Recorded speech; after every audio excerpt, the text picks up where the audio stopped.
कल सुबह अगर भारतीय वायुसेना के विमानों की आवाज़ ना सुनाई दे तो मुझे उठाना मत, गोली मार देना। ये कथन कहा था राजा हरी सिंह ने, जम्मू के राजा हरी सिंह ने अपने एडीजी कप्तान सिंह से। और क्यों कहा था, आइए चलते हैं वीडियो में और जानते हैं इसकी पूरी सच्चाई। नमस्कार दोस्तों, उम्मीद करता हूँ आप सब अच्छे होंगे और लॉकडाउन का पूरा पालन कर रहे होंगे। लेकिन आज के इस वीडियो में बारामूला की घटना का जिक्र करेंगे। राजा हरी सिंह जो कश्मीर के राजा थे और जिनकी वजह से कश्मीर भारत का हिस्सा नहीं बन पाया। जैसा कि आप सबको पता है कि 1947 में देश आज़ाद हुआ। 15 अगस्त के बाद जो है क्या स्थिति बनी उसकी बात करते हैं। देश में कुल 565 रियासतें थीं।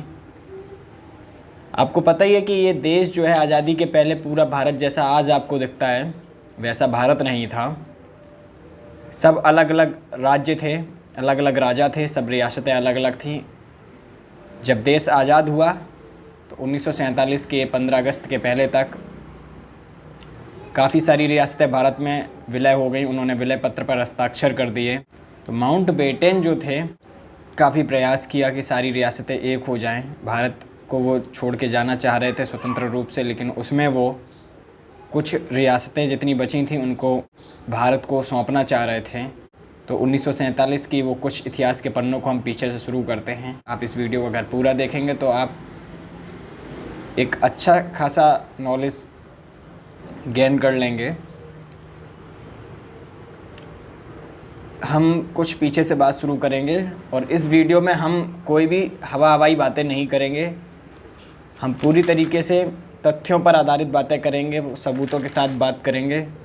सोर्स जो इस वीडियो के लिए मैंने लिए हैं उन सोर्सों में कश्मीर 1947 वर्जन ऑफ हिस्ट्री, ये एक बुक है रामचंद्र गुहा की किताब इंडिया आफ्टर नेहरू और इंडिया आफ्टर गांधी, और एमजे अकबर की लिखी हुई book Kashmir behind the vale. इससे हमने सोर्स लिए हैं। और एक एबीपी न्यूज़ पर एक प्रोग्राम आता था प्रधानमंत्री, उसका 3rd एपिसोड है, वहाँ से कुछ लिए हैं। तो सारी चीज़ों को हम मिक्स करते हुए आज आपको बताएंगे। और इस वीडियो को पूरा अगर आप सुन लेंगे तो आपको कश्मीर का एक अच्छा खासा अनुभव हो जाएगा, पुराना इतिहास पता चलेगा, धारा 370 के बारे में पता चलेगा, और नेहरू का अपना एक अलग स्टैंड, पटेल का स्टैंड, और साथ ही साथ राजा हरी सिंह के बारे में भी पता चलेगा। और बारामूला की घटना जो सबसे महत्वपूर्ण घटनाओं में से एक मानी। तो चलिए अब हम यहाँ से बात शुरू करते हैं। 565 रियासतें थीं देश में 1947 में। अंग्रेज़ों ने रियासतों के सामने 3 शर्तें रखी थीं जब देश आज़ाद हुआ था। 3 शर्तें ये थीं कि या तो आप पाकिस्तान का हिस्सा बन जाएं, या आप भारत का हिस्सा बन जाएं, या आप स्वतंत्र रहें बन जाएं। क्योंकि पाकिस्तान 14 अगस्त 1947 को टूट के आज़ाद हो गया था। मोहम्मद अली जिन्ना वहाँ के प्रधानमंत्री बने थे। तो रियासतों के एकीकरण का काम जो था वो पटेल को दिया गया। पटेल जो नेहरू से 14 साल बड़े भी थे और थोड़े उग्र स्वभाव के थे, तेज़ तर्रार स्टैंड लेने वाले थे, कड़े फैसले लेने वाले थे। और पटेल जी ने इस काम को बड़े शानदार ढंग से पूरा किया, रियासतों के एकीकरण का काम। उन्होंने राजाओं से कहा कि आप मुझे वही 3 चीज़ें दे दीजिए जो अंग्रेज़ों के पास थीं। डिफेंस, संचार का मतलब आप कह सकते हो नौसेना, परिवहन, रेल, और तीसरा था टेलीकम्युनिकेशन।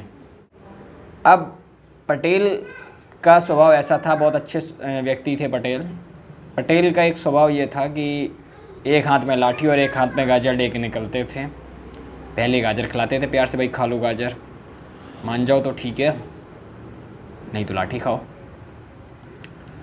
तो लगभग सारी रियासतें भारत में विलय हो गई, कुछ पाकिस्तान में चली गई।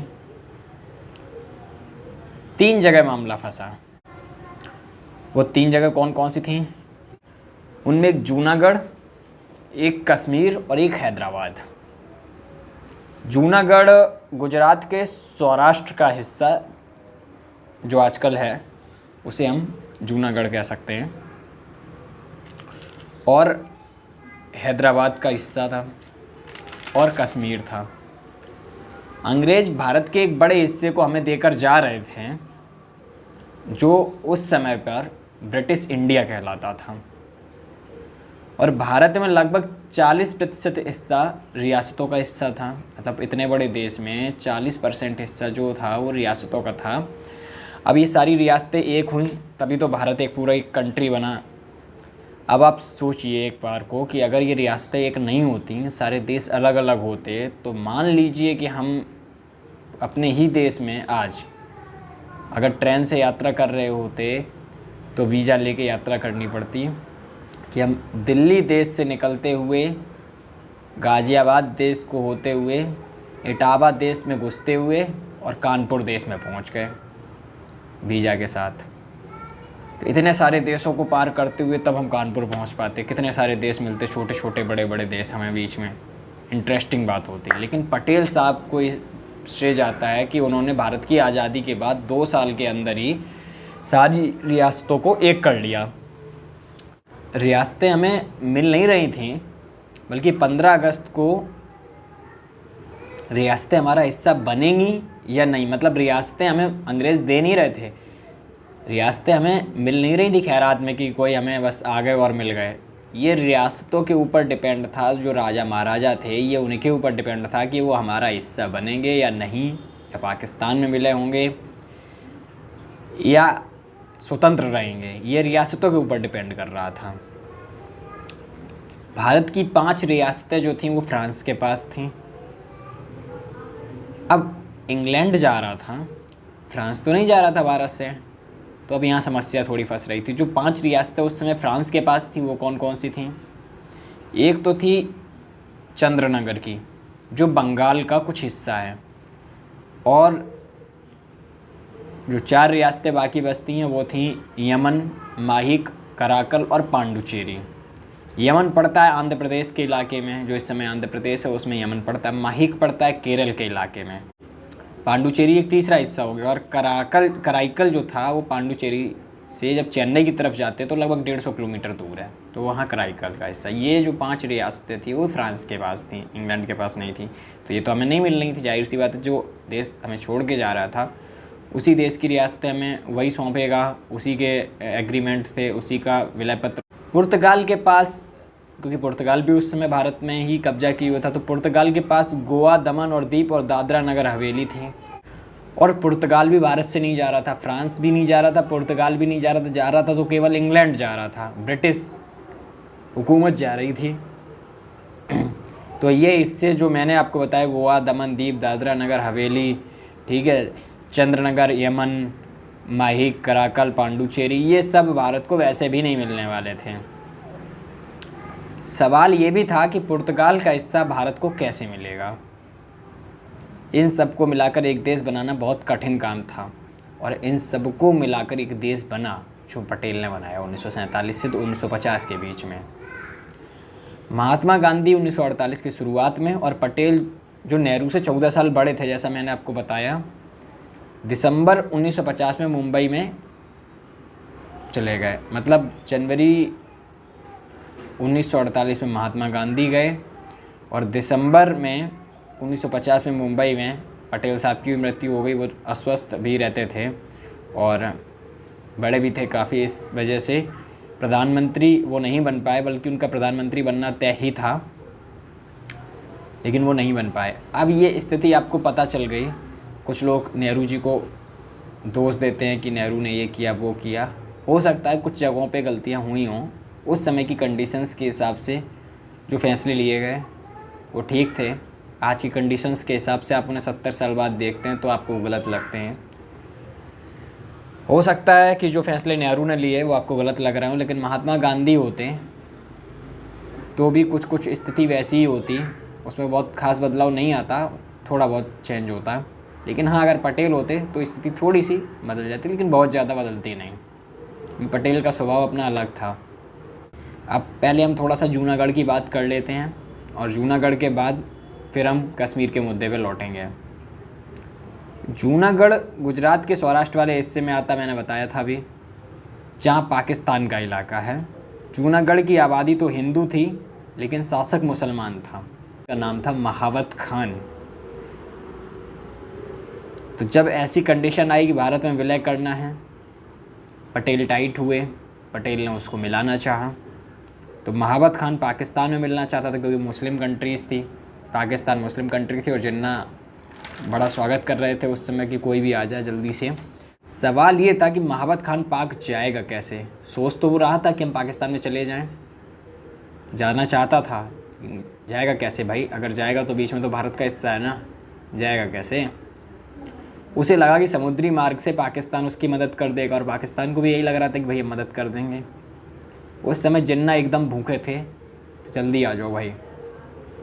उस समय भारत के गवर्नर जनरल माउंटबेटन थे और नेहरू प्रधानमंत्री थे और पाकिस्तान के पीएम और गवर्नर जनरल अली जिन्ना थे। गवर्नर जनरल भी अली जिन्ना थे और प्रधानमंत्री भी अली जिन्ना थे। लेकिन पाकिस्तान में अंग्रेज़ों ने सेना को और भारत में भी सेना को अपने अधीन रखा हुआ था। मतलब अंग्रेज़ों ने एक चीज़ जो की वो ये कि सेनाएं भारत और पाकिस्तान के पक्ष में नहीं दी। उसका कारण है कि ये भी हो सकता है कि उस समय दोनों देश तुरंत आज़ाद हुए थे, नई कंट्री बने थे और बहुत हद तक संभावना ये थी कि दोनों देश लड़ न जाएँ आपस में। इसलिए अंग्रेज़ों ने सेनाओं को अपने अधीन रखा और दोनों तरफ से जो सेना प्रमुख थे वो अंग्रेज़ ही थे। पाकिस्तान और भारत में जो रियासतें नहीं मिलेंगी, मतलब जो अलग रहेंगी, स्वतंत्र नहीं, उनमें युद्ध हो जाएगा, पक्की बात थी। ये बात माउंटबेटन अच्छे से जानते थे। कश्मीर बॉर्डर ऑफ स्टेट रियासत थी, मतलब पाकिस्तान और हिंदुस्तान के बीच की रियासत थी बॉर्डर पे। और पाकिस्तान जो था वो कश्मीर को दिलो जान से चाहता था, बहुत ज़्यादा। जिन्ना कश्मीर के लिए एकदम भूखे थे, बस कश्मीर मिल जाए, चाहे जान भले ही जाए।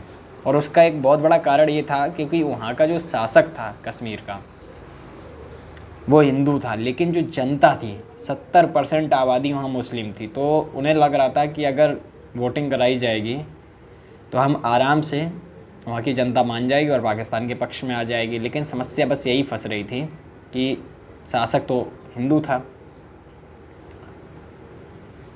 और जो शासक था वो थे राजा हरी सिंह।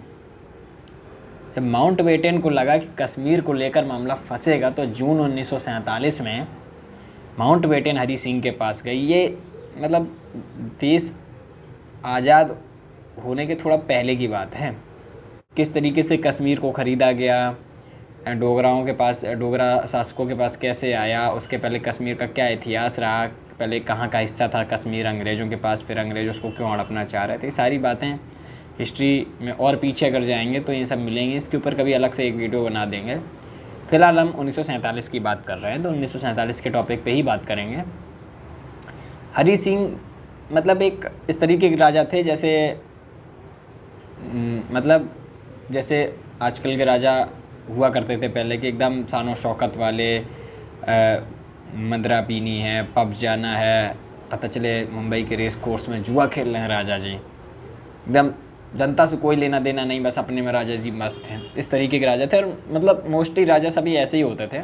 हरी सिंह कुछ अलग नहीं थे, लेकिन हाँ जनता से बहुत ज़्यादा उनका जुड़ाव नहीं रहता था, अपने में मस्त रहते थे राजा साहब। हरी सिंह से माउंटबेटन ने 15 अगस्त 1947 के पहले फ़ैसला करने के लिए कहा कि भैया आप फैसला कर लो, पाकिस्तान में जाओगे कि हिंदुस्तान में जाओगे या स्वतंत्र रहोगे। लेकिन उनको लग रहा था कि यहाँ मामला फंस सकता है, पाकिस्तान मानेगा नहीं, तो उन्होंने कहा कि फैसला तो करना पड़ेगा, किसी न किसी एक तरफ जाना पड़ेगा। लेकिन अगर पाकिस्तान में गए तो भारत विरोध नहीं करेगा, काम चल जाएगा। लेकिन अगर भारत में आ गए तो पाकिस्तान इसका विरोध कर देगा। लेकिन हरी सिंह ने कहा कि अगर मैं कहीं भी ना जाना चाहूँ, मैं स्वतंत्र रहना चाहूँ, तो माउंटबेटन ने कहा कि व्यक्तिगत तौर पे तो ये ठीक है कि आप कहीं ना जाना चाहें, स्वतंत्र रह सकते, लेकिन मेरी समझ ये कहती है कि बहुत दिनों तक चल नहीं पाएगा। जब भी कोई दो स्वतंत्र राष्ट्रों के बीच फंसता है तो बहुत ज़्यादा लंबा नहीं खिंच पाता, उसको किसी न किसी में विलय होना ही पड़ता है। तो आपकी ये सोच है कि हम किसी में न जाएं और स्वतंत्र बने रहें, ऐसा चल नहीं पाएगा बहुत दिनों तक, इसलिए फैसला कर लीजिए। लेकिन हरी सिंह फैसला करने के पक्ष में नहीं थे। कारण ये था क्योंकि एक तो वो हिंदू राजा थे, वो सोच रहे थे कि अगर हम पाकिस्तान में जाएंगे तो मुस्लिम कंट्री है, वहाँ उनकी चलेगी नहीं, और अगर हम भारत में गए तो नेहरू जो है लोकतांत्रिक तरीके से देश को चलाना चाहते हैं तो मेरी राजशाही ख़त्म हो जाएगी। तो अपनी राजशाही को बचाने के लिए अपनी उन्होंने कोई जवाब नहीं दिया, शांति से चुप्पी साध के बैठ गए, देखे कब तक चलता। माउंटबेटन ने फिर हरी सिंह से कहा कि ठीक है चलो ऐसा करते हैं, मैं सुबह दिल्ली जाऊंगा तो आपसे मिलता हुआ जाऊंगा, तब तक आप फैसला कर लो। सुबह माउंटबेटन गए तो बोले राजा साहब से मिलना है। जब राजा साहब की एक आदत थी कि जब किसी से नहीं मिलना होता था तो चिट्ठी भिजवाते थे और कहते थे कि भाई राजा साहब के पेट में आज दर्द है, वो किसी से नहीं मिलेंगे। वही उन्होंने किया, एक चिट्ठी आई राजा साहब के पेट में दर्द है और वो नहीं मिलेंगे, और यही पेट का दर्द बाद में सिर का दर्द बन गया। अगर वहीं फैसला हो जाता तो कश्मीर के ऊपर इतना युद्ध, इतना खून खराबा ना हुआ होता। अब समस्या ये थी कि जब 70% आबादी वहाँ पर मुस्लिम थी, 30% हिंदू थी, और उसी समय वहाँ पर एक नए कश्मीर में एक नेता उभर कर आए थे, शेख अब्दुल्ला, जिनके पिता फ़ारूक अब्दुल्ला और जिनके बेटे उमर अब्दुल्ला इस समय कश्मीर की सियासत में हैं। तो उनके दादाजी शेख अब्दुल्ला हुआ करते थे और उस समय काफ़ी पढ़े लिखे व्यक्ति थे, और उनकी एक समस्या ये थी कि बहुत पढ़े लिखे होने के बाद भी कश्मीर में उनको नौकरी नहीं मिल रही थी। इसलिए उन्होंने कश्मीर के राजा के खिलाफ आंदोलन चला रखा था, वो राजा को पसंद नहीं करते थे। और एक स्टैंड ये भी था कि वो पाकिस्तान को भी नहीं पसंद करते थे, इसलिए वो पाकिस्तान में भी नहीं जाना चाह रहे थे। वो ये चाह रहे थे कि कश्मीर में राजशाही ख़त्म हो और एक लोकतांत्रिक तरीके से सिस्टम को चलाया जाए, चुनाव हो, जनता को वोटिंग का अधिकार मिले। और इस बात को लेके उनका राजा से विरोध चलता रहता था, राजा भी उन्हें पसंद नहीं करते थे, शेख अब्दुल्ला को। और इधर जिन्ना 70% आबादी कश्मीर की थी मुस्लिम, इस वजह से ही मानकर चल रहे थे कि अगर कराया जाए वोटिंग कश्मीर में तो जनता आराम से पाकिस्तान के पक्ष में आ जाएगी। और भारत धर्मनिरपेक्ष राष्ट्र था। राजा हरी सिंह के खिलाफ एक आंदोलन चलाया शेख अब्दुल्ला ने, कश्मीर छोड़ो आंदोलन। जैसे भारत छोड़ो आंदोलन चला था उसी तरीके से कश्मीर छोड़ो आंदोलन। देखते ही देखते शेख अब्दुल्ला कश्मीर की घाटी में एकदम प्रसिद्ध हो गए। उनका मत था कि वहाँ लोकतंत्र होना चाहिए, समाजवादी व्यक्ति थे, मुस्लिम लीग को लगभग नफ़रत की नज़र से देखते थे जो पाकिस्तान में थी। मुस्लिम लीग जिसके संस्थापक मोहम्मद अली जिन्ना थे उसको पसंद नहीं करते थे। और शेख अब्दुल्ला के बारे में एक बात और कही जाती है कि वो नेहरू के अच्छे दोस्त भी थे। इन सब के बीच 15 अगस्त 1947 को भारत आज़ाद हो गया, लेकिन कश्मीर का फैसला नहीं हो पाया। मतलब राजा साहब ने कोई जवाब ही नहीं दिया, टोल मटोल कर दी, कश्मीर फंस गया। उस समय तक जूनागढ़ और हैदराबाद का फैसला हो नहीं पाया था। जब 15 अगस्त की बात मैं कर रहा हूँ, 15 अगस्त 1947 तक जूनागढ़, हैदराबाद और कश्मीर तीनों का फैसला नहीं हुआ था। पटेल के ऊपर तीनों रियासतों को भारत में विलय करने की जिम्मेवारी थी। इसी बीच सबसे पहले 15 सितंबर को जूनागढ़ पाकिस्तान में विलय हो गया था। और ये बात मैंने आपको अभी बताई थी कि इसको मानने के लिए ये अब सितंबर की बात आ गई, मतलब अगस्त निकल गया, देश आज़ाद होने के 1 महीने बाद की बात है कि जूनागढ़ जब पाकिस्तान में विलय हुआ, लेकिन इस बात को मानने के लिए तैयार नहीं हुए पटेल साहब। तो वहाँ पर हुआ क्या कि जनता ने विद्रोह कर दिया कि हम पाकिस्तान में नहीं जाएंगे। और विद्रोह करते ही जूनागढ़ का जो राजा था महावत खान, वो भाग गया पाकिस्तान में।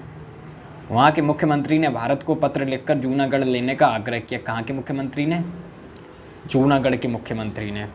मुख्यमंत्री मतलब आज के सिस्टम के हिसाब से मुख्यमंत्री नहीं, उस समय के मुख्यमंत्री हुआ करते थे, जूनागढ़ के थे। क्योंकि राजा तो भाग गया, तो राजा के मुख्यमंत्री जो थे वो उन्होंने कहा कि भाई भारत से आग्रह किया कि ले लो।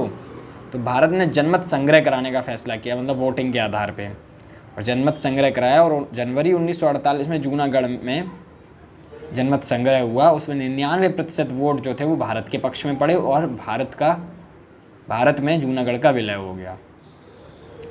इसी समय हैदराबाद के राजा ने पाक में विलय का निर्णय किया, क्योंकि वो समझ रहे थे कि जूनागढ़ हो गया तो हम भी हो जाएंगे।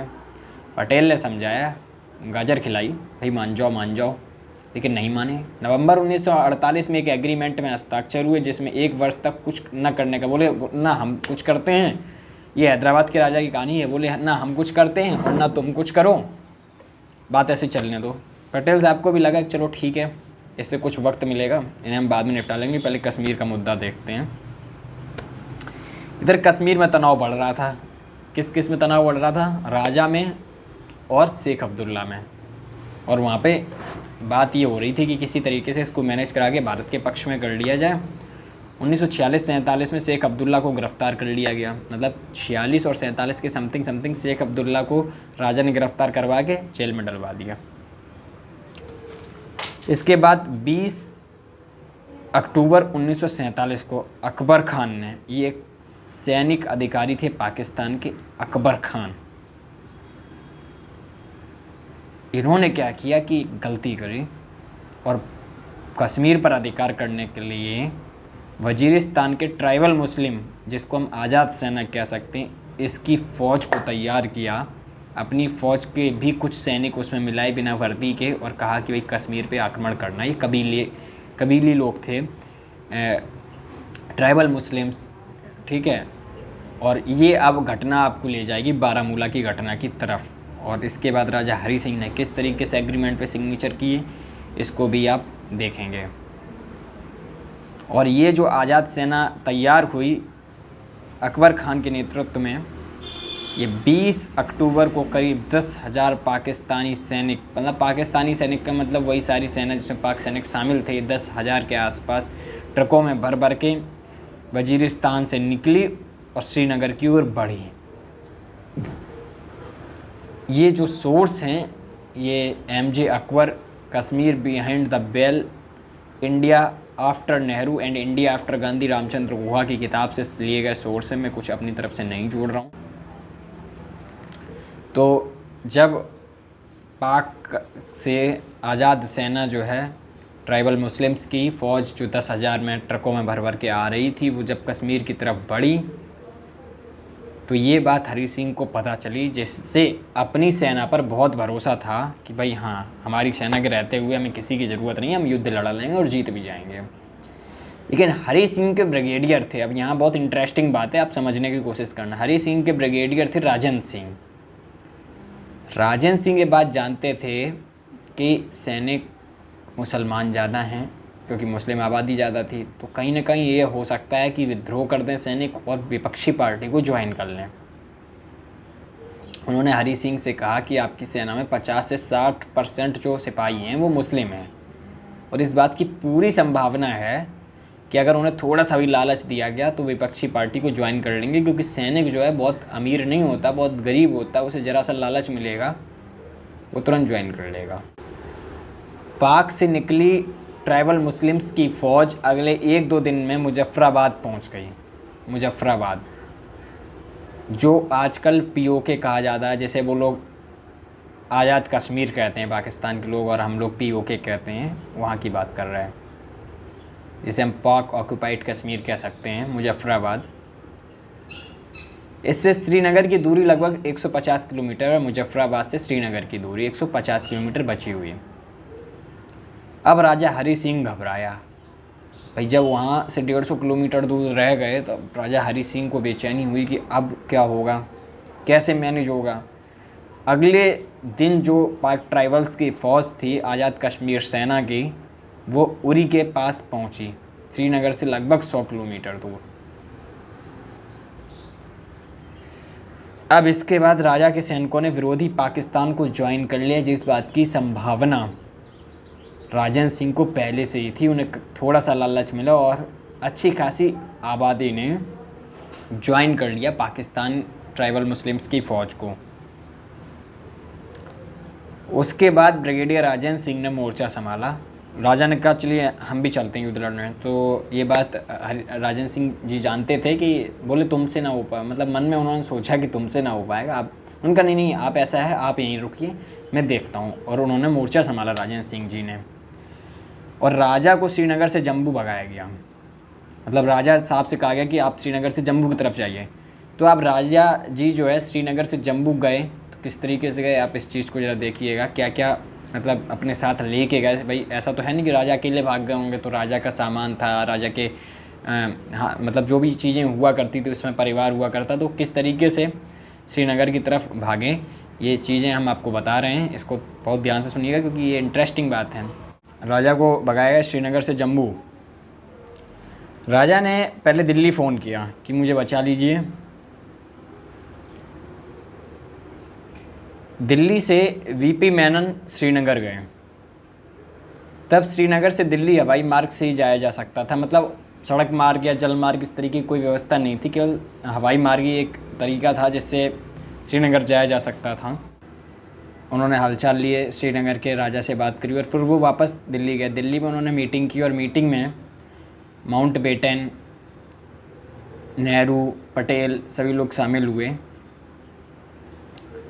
और पटेल और नेहरू ने कहा कि भाई ऐसा है, ठीक है, आप हमला करिए। लेकिन माउंटबेटन इस पक्ष में नहीं थे। माउंटबेटन ने तो कश्मीर भारत का हिस्सा ही नहीं है और सीधे सीधे ये अंतर्राष्ट्रीय युद्ध हो जाएगा कि हम एक देश दूसरे देश पे आक्रमण कर रहे हैं, तो ये तो ठीक नहीं है, हम अंतर्राष्ट्रीय युद्ध नहीं कर सकते हैं, तो हम हमला नहीं करेंगे। वीपी मेनन ने कश्मीर आकर राजा को अवगत कराया कि सैन्य सहायता देना मुश्किल है भाई, जब आप हमारे साथ जुड़े ही नहीं हैं, भारत का हिस्सा ही नहीं है, तो हम कैसे अटैक कर सकते हैं दूसरे देश के ऊपर, या कैसे किसी दूसरे देश को सैन्य सहायता दे सकते हैं, ये तो हमारे अधिकार क्षेत्र से बाहर है।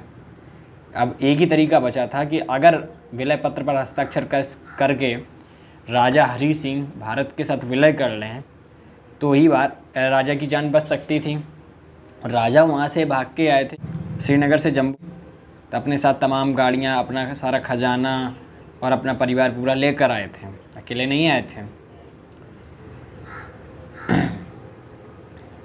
तब राजा ने अपने प्रधानमंत्री मेहरचंद्र महाजन, जो बाद में सुप्रीम कोर्ट के चीफ जस्टिस हुए भारत में, मेहरचंद्र महाजन का नाम आपने ज़रूर सुना होगा, ये उस समय राजा के प्रधानमंत्री हुआ करते थे, उनसे सलाह मशवरा की। तो मेहरचंद्र महाजन ने कहा कि भाई समझदारी तो इसी में है कि आप भारत के साथ विलय कर लें, क्योंकि पाकिस्तान में आप सुरक्षित रह नहीं पाएंगे और भारत में आप चल भी जाएंगे। और जब तक ये सारा घटनाक्रम हुआ तब राजा अंत में जाके तैयार हो पाया कि हाँ भाई तैयार हैं हम। तब तक जो सेना थी, ट्राइबल मुस्लिम्स की फ़ौज थी, वो उरी पहुंच गई और उरी में एक पुल था जो श्रीनगर जाने का अकेला रास्ता था, मतलब उरी से श्रीनगर के बीच में वही अकेला पुल था जो श्रीनगर आने का रास्ता था। और तब तक जो पाक ट्राइबल मुस्लिम्स की फ़ौज थी ये उरी पहुंची और उरी में वो जो एक अकेला पुल था, तो यहाँ हुआ क्या कि राजेंद्र सिंह ने पाक सेना के पहुँचने से कुछ घंटे पहले उस पुल को उड़ा दिया बम लगाकर। अब यहाँ एक बहुत ज़बरदस्त समझने वाली बात है कि अगर उस पुल को ना उड़ाया जाता कुछ घंटे पहले तो इससे होता क्या, अभी आपको आगे पता चलेगा। इसके बाद पाक सेना को 2 दिन उरी में ही रुकना पड़ा। जब पुल टूट गया तो उनको प्लान करना पड़ा कि अब आगे कैसे जाएंगे, तो उनको उरी में ही वेट करना पड़ा और वो 2 दिन मिल गए राजा हरी सिंह को और भारत को। और उन 2 दिनों के मिलने से आज कश्मीर पे इतना सारा विवाद है। अब तो खैर विवाद नहीं रहा, इतना विवाद था धारा 370 और कश्मीर और ये पाकिस्तान के साथ विवाद ये इसीलिए था कि वो 2 दिन हमें मिल गए थे। अगर वो 2 दिन ना मिलते तो इस पर विवाद हो ही नहीं रहा होता, क्योंकि कश्मीर जो है पाकिस्तान का हिस्सा उसी समय बन गया होता। लेकिन ब्रिगेडियर राजेंद्र सिंह के पुल को उड़ा देने से भारत को फ़ायदा हुआ। इसी घटनाक्रम में पुल उड़ाया और ये सब चीज़ें वहाँ रोका जाके, इन सब घटनाक्रम में राजेंद्र सिंह की जान चली गई, मतलब वो मारे गए। और पाकिस्तान की सैनिक उरी पार करते ही 25 अक्टूबर 1947 को बारामूला पहुँच गए। और बारामूला पहुँचते ही अब बारामूला की घटना का जिक्र करते हैं कि बारामूला में उन्होंने क्या किया। पाकिस्तान से आए आज़ाद सेना के लोग इतने बड़े भेड़िए बन गए, बारामूला पहुंचते ही इतने क्रूर और अत्याचारी हो गए, इतने अराजक हो गए कि वहाँ की हज़ारों बहन बेटियों का गैंगरेप किया। ईसाई हॉस्पिटल्स थे कुछ वहाँ पर, उनकी नर्सें थीं, कुछ स्कूल टीचर्स थे, उन सब का भी बलात्कार किया, हत्याएं की लोगों की, अपहरण कर लिया लोगों का। यहाँ तक कि हिंदू और क्रिश्चियन तो छोड़ ही दीजिए, ईसाइयों को तो छोड़ ही दीजिए, मुस्लिम बहन बेटियों के साथ भी बलात्कार किए, गैंगरेप किए। और ये बारामूला की त्रासदी उस समय हर टीवी चैनल ने दिखाई, हर अखबार ने छापी, बहुत बड़ी घटना बनी। और आज भी आप यूट्यूब पर इसके अलग अलग वीडियोस देख सकते हैं। और लोग बताते हैं, जो उस समय के बचे हुए लोग हैं, कि उस समय बारामूला की जो आबादी बची थी वो लगभग 1/3 ही बची। और ये सब राजा को खबर मिल रही थी। राजा जम्मू में था। बारामूला से श्रीनगर की दूरी 50 किलोमीटर है मात्र। और 26 अक्टूबर 1947 को ये सेना श्रीनगर की ओर बढ़ी, पाक ट्राइबल्स मुस्लिम, और शाम होते होते श्रीनगर को घेर लिया पूरा। अब 26 की शाम को सेना ने श्रीनगर को घेर लिया। राजा जम्मू में है और श्रीनगर में वो रहता था, जहाँ से वो शासन चलाता था। अब समस्या ये आ गई कि अब सुबह होते ही वहाँ पे भीषण तांडव होने वाला है। और ये जब सब घटनाक्रम घटा, घेर लिया, तब जम्मू कश्मीर भारत का हिस्सा तब तक नहीं बना था। मतलब 26 अक्टूबर 1947 की रात शाम तक नहीं बना था जम्मू कश्मीर भारत का हिस्सा।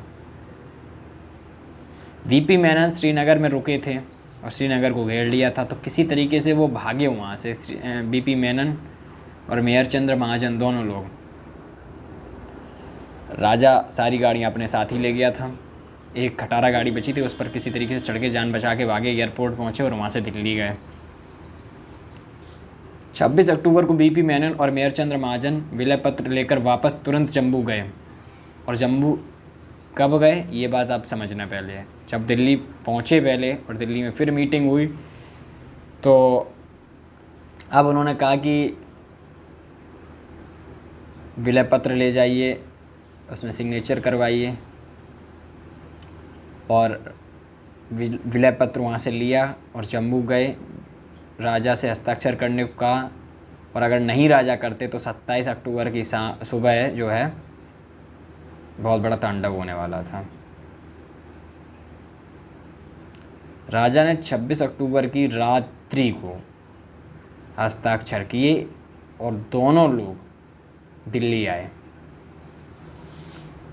अब एक बहुत ही इंटरेस्टिंग बात है कि रात में वो लोग दिल्ली पहुंच गए, वीपी मेनन और मेयर चंद्र महाजन। ये बात है 26 अक्टूबर की रात की।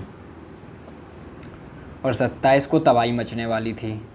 सेना ने, जो ट्राइबल्स मुस्लिम की फ़ौज थी, आज़ाद सेना, उसने श्रीनगर को पूरा घेर रखा था। राजा जम्मू में था। ये सारी बातें आप समझ चुके होंगे। दोनों लोग दिल्ली में आए, हस्ताक्षर करवा के लाए राजा के विलय पत्र पर। लेकिन माउंटबेटन ने कहा कि आपके पास रिसोर्सेज कम है, इस समय आप युद्ध लड़ने की स्थिति में नहीं हैं, युद्ध लड़ना ठीक नहीं है। लेकिन नेहरू और पटेल अड़ गए कि अरे हम थोड़ा कम खा लेंगे, लेकिन इस समय कश्मीर को बचाना हमारी पहली प्राथमिकता है और आप जो कुछ है वो सब बाद में मैनेज करेंगे। आप उन्हें सैन्य सहायता दीजिए और बचाइए कश्मीर को। और इधर राजा ने क्या किया, अपने एडीजी, किसने, राजा कौन, हरी सिंह, उन्होंने अपनी एडीजी को पिस्तौल दी और कहा कि अगर कल सुबह भारतीय सेना के जहाज़ों की आवाज़ तुम्हें ना सुनाई दे तो मुझे उठाना मत, गोली मार देना। मैं उठना नहीं चाहता हूँ, अगर आए तभी उठाना सेना, वरना मत उठाना, मुझे गोली मार देना। ये बहुत ही प्रसिद्ध कथन हुआ, किताबों में छपा बाद में। इधर आदेश मिलते ही भारतीय सेना ने उड़ान भरी पालमपुर हवाई अड्डे से और श्रीनगर को घेर लिया। शेख अब्दुल्ला ने मदद की। उस समय उनको छोड़ दिया था नेहरू के दबाव में पहले ही। राजा ने वहाँ पर सेना का स्वागत करने से लेकर उसके खाने पीने और रहने की व्यवस्था पूरी शेख अब्दुल्ला ने संभाली, जो नेहरू के दबाव के कारण जून 1947 में ही रिहा हो गए थे। श्रीनगर के खाली होने के बाद जिन्ना के पेट में दर्द हुआ। सेना ने पहुँचते ही वहाँ पे सब खाली करा लिया, सबको ठोंक पीट के शांति कर दी। इसके बाद जिन्ना के पेट में दर्द ये हुआ कि अरे ये कैसे हो गया भाई, ये तो उल्लंघन है सीमाओं का। उन्होंने अपने सेना प्रमुख जो कि ब्रिटिश थे, जनरल ग्रेसी, उस समय पाकिस्तान के सेना प्रमुख थे जनरल ग्रेसी जो एक ब्रिटिश थे, से कहा कि युद्ध करो। तो उन्होंने कहा कि देखिए हमें अपने कमांडर से, सुप्रीम कमांडर से बात करनी है। और सुप्रीम कमांडर जो थे वो जनरल ओकेन थे, जनरल ओकेन लेक। तो जनरल ओकेन लेक ने जिन्ना से कहा कि उधर भी जो सेना प्रमुख हैं वो भी ब्रिटिश हैं, इधर भी सेना प्रमुख हैं, तो ये तो ब्रिटेन का ब्रिटेन से युद्ध हो जाएगा और हम एक छोटे सी बात के लिए अपने रिसोर्सेज क्यों ख़राब करें। क्योंकि जहाँ तक मुझे सूचना प्राप्त है कि राजा ने विलय पत्र पर हस्ताक्षर किए और वो भारत का हिस्सा बन गया, ऐसे ही उन्होंने सहायता नहीं दी है तो मैं युद्ध नहीं करूँगा। और लाख मिन्नतों के बाद भी जिन्ना युद्ध नहीं करा पाए भारत पाकिस्तान का, और ये उनको टीस रही। और एक बहुत बड़ी रोचक बात यह है कि 1948 में जिन्ना भी चल बसे थे, जिस समय महात्मा गांधी गए। तो इस तरीके से बारामूला की जो घटना हुई वो आपने देखी, और बारामूला की घटना में क्या त्रासदी हुई ये भी आपने देखी, और किस तरीके से भारत पाकिस्तान का युद्ध जिन्ना कराना चाह रहे थे लेकिन जिन्ना के जीते जी युद्ध नहीं हो पाया। और इस तरीके से जम्मू कश्मीर भारत का हिस्सा बना। विलय पत्र पर लिखा हुआ था, विलय पत्र की अगर आप भाषा पढ़ेंगे 2 पन्ने का विलय पत्र था। उस पर 27 अक्टूबर की सुबह के टाइम 3-4 बजे के आसपास माउंटबेटन ने सिग्नेचर की और डेट डाली है विलय पत्र पर, और उसमें लिखा गया है। और अगर आप विलय पत्र की भाषा पढ़ेंगे तो उसमें कुछ चीज़ें लिखी हैं, हम आपको बताते हैं कि उसकी जो भाषा थी वो किस तरीके की थी। और शुरुआत कुछ ऐसे है विलय पत्र की कि मैं श्रीमान इंदर महिंदर राजराजेश्वर महाराज श्री हरि सिंह जी जम्मू एंड कश्मीर नरेश तथा तिब्बत आदि देशाधिपति ruler of Jammu and Kashmir state. इतने में तो पूरा निबंध हो जाए, इतना बड़ा तो उनका नाम था। फिर उसके बाद और डिस्क्रिप्शन था उसमें, और उन्होंने ये लिखा था कि भाई 3 चीज़ें हमारे पास ही रहेंगी, बाकी 3 चीज़ें आपके पास हैं, बाकी सब हमारा है। 3 चीज़ों में भाई सैन्य अधिकार आपके हो जाएंगे, सेना आपके पास रहेगी, डिफेंस और संचार व्यवस्था आपके पास रहेगी, और वित्तीय लेन देन आपका रहेगा, बाकी सब हमारा हो जाएगा। बाकी आपके कोई भी नियम जम्मू कश्मीर में नहीं चलेंगे। और अगर आप विलय पत्र देखना चाहते हैं आपको नेट पे मौजूद मिल जाएगा वहाँ पर, नहीं तो विलय पत्र ये ऊपर यहाँ पर मैंने दे रखा है, ये आप यहाँ पर विलय पत्र देख सकते हैं। ये 2 पन्ने का विलय पत्र है और इस पर साफ साफ नीचे सिग्नेचर हैं, राजा हरी सिंह के भी हैं और माउंटबेटन के भी हैं, आप ये देख रहे हैं। तो अगर आपको वीडियो अच्छा लगा है तो आप वीडियो को शेयर कीजिए, लाइक कीजिए और चैनल को सब्सक्राइब कीजिए। बहुत जल्द हम एक बहुत ही इंटरेस्टिंग हिस्ट्री के ऊपर एक और वीडियो बनाएंगे, आशा करते हैं आप तब तक इस वीडियो का आनंद लेंगे और हमारे सपोर्ट में यूँ ही चैनल को बढ़ाते रहेंगे। Thank you.